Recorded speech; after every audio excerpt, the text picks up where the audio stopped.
क्या आपने कभी सोचा है कि मौन का असली अर्थ क्या है? आज के इस वीडियो में हम एक कहानी के माध्यम से मौन के महत्व को समझेंगे। इसलिए अंत तक देखें और यह अनुभव करें कि कैसे मौन आपके जीवन को पूरी तरह से परिवर्तित कर सकता है। यह कहानी न सिर्फ आपको मनोरंजन प्रदान करेगी, बल्कि आपको एक नई दृष्टिकोण प्रदान करेगी। इस वीडियो को देखकर आपके अंदर कुछ नया जागृत होगा और आप सोचने पर मजबूर हो जाएंगे कि क्या है वो मौन जो हम सभी कभी कभी अनुभव करते हैं। तो अगर आप जानना चाहते हैं कि कैसे यह वीडियो आपके जीवन को स्पर्श करेगा, तो इसे आखिर तक देखें।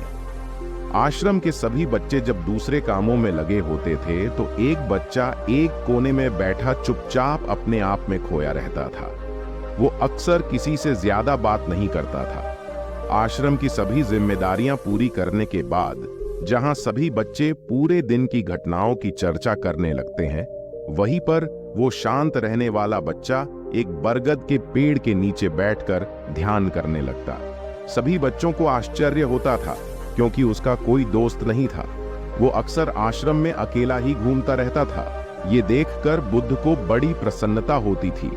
उन्हें लगता था कि कोई तो है आश्रम में जो मौन यानी कि चुप रहने की ताकत को समझता है, उसके महत्व को समझता है। आश्रम के बारे में जब भी कोई जरूरी निर्णय लेना होता, तो बुद्ध उसकी राय जरूर लिया करते थे। लेकिन यही बात बुद्ध के एक दूसरे शिष्य को बड़ी खटकती थी, क्योंकि वो बुद्ध का प्रिय शिष्य बनना चाहता था। इसीलिए वो बुद्ध के सामने दूसरे बच्चों के कामों में कुछ न कुछ कमियां निकालता रहता था, जिससे बुद्ध उसे महान समझने लग जाए। अक्सर वो अपनी जिम्मेदारियां पूरी तरह से निभाने का दिखावा भी करता, चाहे उससे कोई सलाह ना भी मांगे, लेकिन फिर भी वो उन्हें अपनी सलाह देता रहता था। वो बहुत ही बातूनी शिष्य था और आश्रम के दूसरे सभी बच्चों में बहुत प्रसिद्ध भी था, क्योंकि वो सबसे हंसी मजाक करता रहता था। उनसे दिन भर बातें करता रहता था, इसीलिए उसकी सबसे दोस्ती हो गई थी। लेकिन जब बुद्ध उसकी राय ना लेकर दूसरे बच्चे की राय लेते थे, तो ये बात उसे बड़ी खटकती थी। उसे ये लगता था कि वो उस दूसरे बच्चे से ज्यादा बुद्धिमान है, लेकिन बुद्ध फिर भी उसकी तरफदारी करते हैं। ऐसा नहीं था कि बुद्ध को बातूनी शिष्य के स्वभाव के बारे में पता नहीं था, लेकिन बुद्ध उसे अपने तरीके से सीख देना चाहते थे, ताकि उसकी ज्यादा बोलने की आदत, दिखावा करने की आदत, दूसरों में कमियां निकालने की आदत हमेशा हमेशा के लिए खत्म हो जाए और वो मौन रहकर ध्यान की गहराइयों को छू पाए। असल में हर सच्चे गुरु की यही इच्छा होती है। वो किसी तरीके से उस बातूनी शिष्य को एहसास कराना चाहते थे कि चुप रहने से ही उस असीम सत्य को जाना जा सकता है। उस विराट का एहसास चुप होकर ही किया जा सकता है। एक दिन बुद्ध को एक तरीका सूझा। उन्होंने आश्रम के सभी बच्चों को अपने पास बुलाया और कहा कि मैं तुम सभी को दो दो हिस्सों में बांटकर अलग अलग गांवों में भिक्षा मांगने के लिए भेज रहा हूं, और जो भी दो बच्चे सबसे ज्यादा भिक्षा मांग कर लाएंगे, उन दोनों को आश्रम की सभी जिम्मेदारियां निभाने का मौका दिया जाएगा। अपनी बात जारी रखते हुए गुरुजी ने बताया कि भिक्षा मांगने से हमारा अहंकार खत्म होता है, इसीलिए हर शिष्य पूरे मन से भिक्षा मांगे। कोई भी इस काम को औपचारिकता में ना लें, वरना तो वो अपने जीवन का बहुत बड़ा ज्ञान खो देंगे। बुद्ध ने जानबूझकर बातूनी शिष्य और चुप रहने वाले शिष्य की जोड़ी बना दी। बातूनी शिष्य के मन में सिर्फ एक ही बात चल रही थी कि इस बार उसे मौका मिला है और इस बार वो बुद्ध को दिखा देगा कि वो चुप रहने वाले शिष्य से कितना ज्यादा प्रतिभावान है। दोनों शिष्यों ने आपस में अपनी सहमति से निर्णय लिया कि दोनों गांव के अलग अलग जगह से भिक्षा मांगना शुरू करेंगे, ताकि भिक्षा मांगने का काम जल्दी खत्म किया जा सके। चुप रहने वाला शिष्य हर द्वार पर जाकर अपने हाथ जोड़कर अपना भिक्षा का पात्र उनके सामने कर देता। उसके चेहरे पर एक सादगी और उसकी आंखों में एक एकांत होता था, जिससे भिक्षा देने वाले उसे भिक्षा देकर अपने आप को अनुग्रहित समझते थे। वहीं पर दूसरा बातूनी शिष्य हर द्वार पर जाकर उनको कुछ न कुछ ज्ञान देने लगता था, जिससे ज्यादातर लोग उसे बिना भिक्षा दिए ही लौटा देते थे। पूरे गांव में भिक्षा मांगकर जब दोनों शिष्य गांव के बीच में मिले तो बातूनी शिष्य ने देखा कि चुप रहने वाले शिष्य के पास उससे दुगुनी भिक्षा थी। ये देखकर उसे मन ही मन बहुत ठेस पहुंचा। लेकिन जब वो दोनों भिक्षा का सामान लेकर आश्रम की तरफ जा रहे थे, तब बातूनी शिष्य को एक चालाकी सूझी। उसने चुप रहने वाले शिष्य से कहा कि हमें अपनी भिक्षा एक ही थैले में डाल लेनी चाहिए।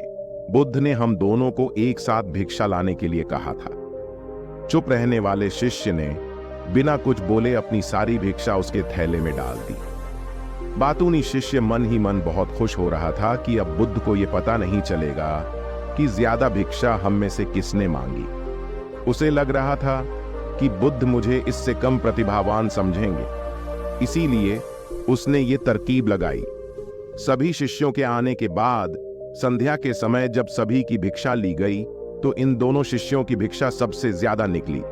बुद्ध ने इन दोनों का अभिवादन करते हुए आश्रम के सभी बच्चों के सामने उनकी पीठ थपथपाते हुए उन्हें मुबारकबाद दी और कहा कि मैं आश्रम का कार्यभार तुम दोनों को नहीं सौंप सकता। इससे आपसी मतभेद होने का खतरा रहता है, इसीलिए तुम दोनों में से जो ज्यादा भिक्षा लेकर आया है, आश्रम की जिम्मेदारी उसे ही सौंपी जाएगी। जब उन्होंने उनसे पूछा कि तुम में से ज्यादा भिक्षा कौन मांग कर लाया था, तो बातूनी शिष्य ने कहा कि मैं इससे दुगनी भिक्षा मांग कर लाया था, लेकिन मुझसे गलती हो गई कि मैंने वो दोनों भिक्षा एक ही थैले में डाल ली। मुझे नहीं पता था कि आप ऐसा निर्णय लेने वाले हैं, वरना तो मैं अपनी भिक्षा का थैला अलग ही रखता। इस पर बुद्ध ने चुप रहने वाली शिष्य से पूछा कि क्या तुम इसके बात से सहमत हो? क्या तुम इससे कम भिक्षा लेकर आए थे? ये सुनकर चुप रहने वाले शिष्य ने कहा कि तथागत मेरे पास ऐसा कोई साधन नहीं है जिससे मैं ये साबित कर पाऊं कि मैं इससे ज्यादा भिक्षा लेकर आया था। असल में ये उल्टा बोल रहा है, दुगनी भिक्षा मैं लेकर आया था, ये मुझसे आधी भिक्षा लेकर आया था और इसी ने ही मुझसे भिक्षा एक थैले में डालने की बात कही थी।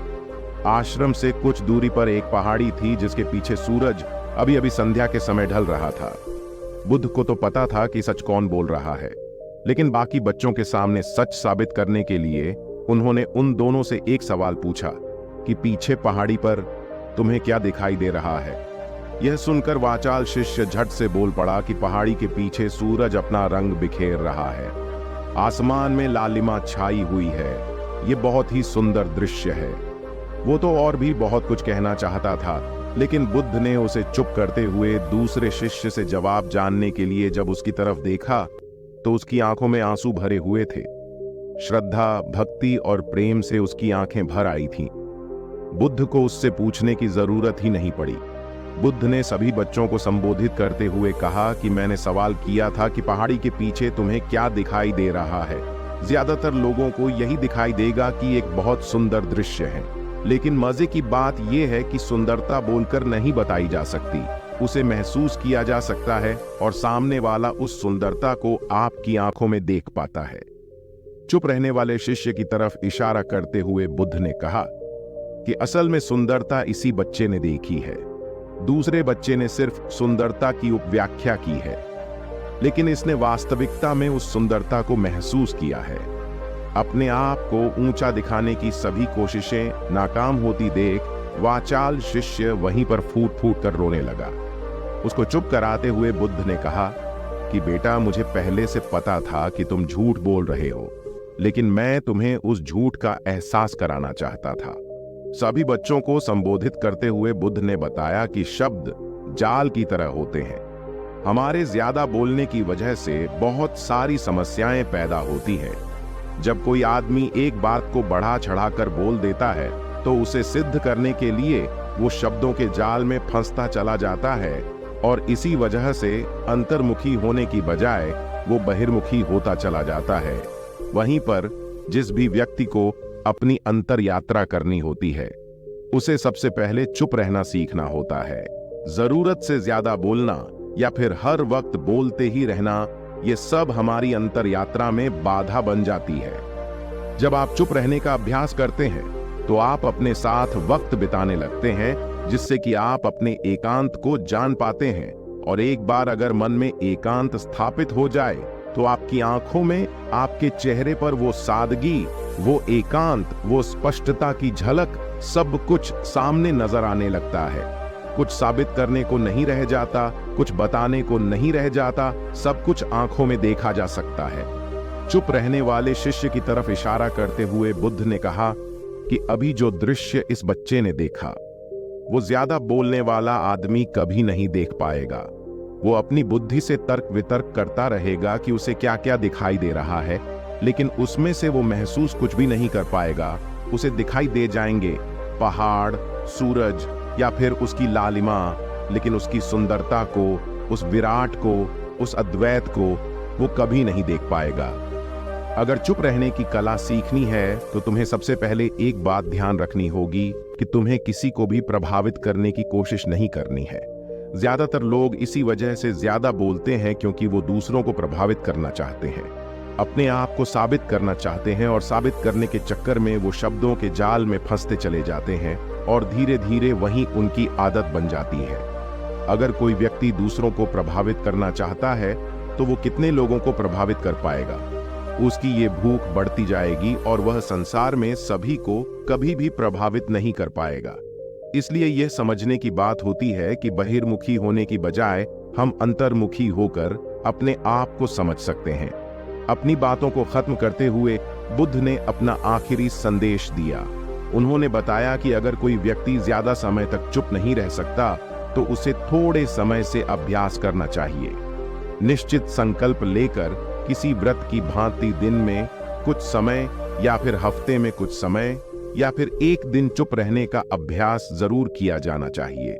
इससे हमारी चुप रहने की आदत धीरे धीरे खुद ब खुद पनपने लगती है, क्योंकि एक बार जब हम चुप रहने लगते हैं तो हमें चुप रहने का आनंद पता चल जाता है। उसके बाद हमें प्रयास नहीं करना पड़ता, बल्कि हमारा मन आनंद की तरफ अपने आप बढ़ता चला जाता है। चुप रहने की कला सीखने के बाद आपकी बुद्धिमानी और आपकी स्पष्टता दोनों में बहुत ज्यादा फायदा होगा। वास्तविकता में जिसे दर्शन कहते हैं वो मौन रहकर ही किया जा सकता है। इसके बाद सभी बच्चों से कुछ समय चुप रहने का संकल्प लेकर बुद्ध ने अपनी बात खत्म कर दी और सभी बच्चे रात्रि का भोजन करने के लिए एक साथ भोजन कक्ष में पहुंच गए। तो दोस्तों, कैसी लगी ये कहानी आपको? कमेंट सेक्शन में जरूर बताना, और अगर वीडियो अच्छी लगी हो तो एक लाइक कर देना और ऐसी ही और ज्ञानपूर्ण वीडियो देखने के लिए सब्सक्राइब कर देना। धन्यवाद।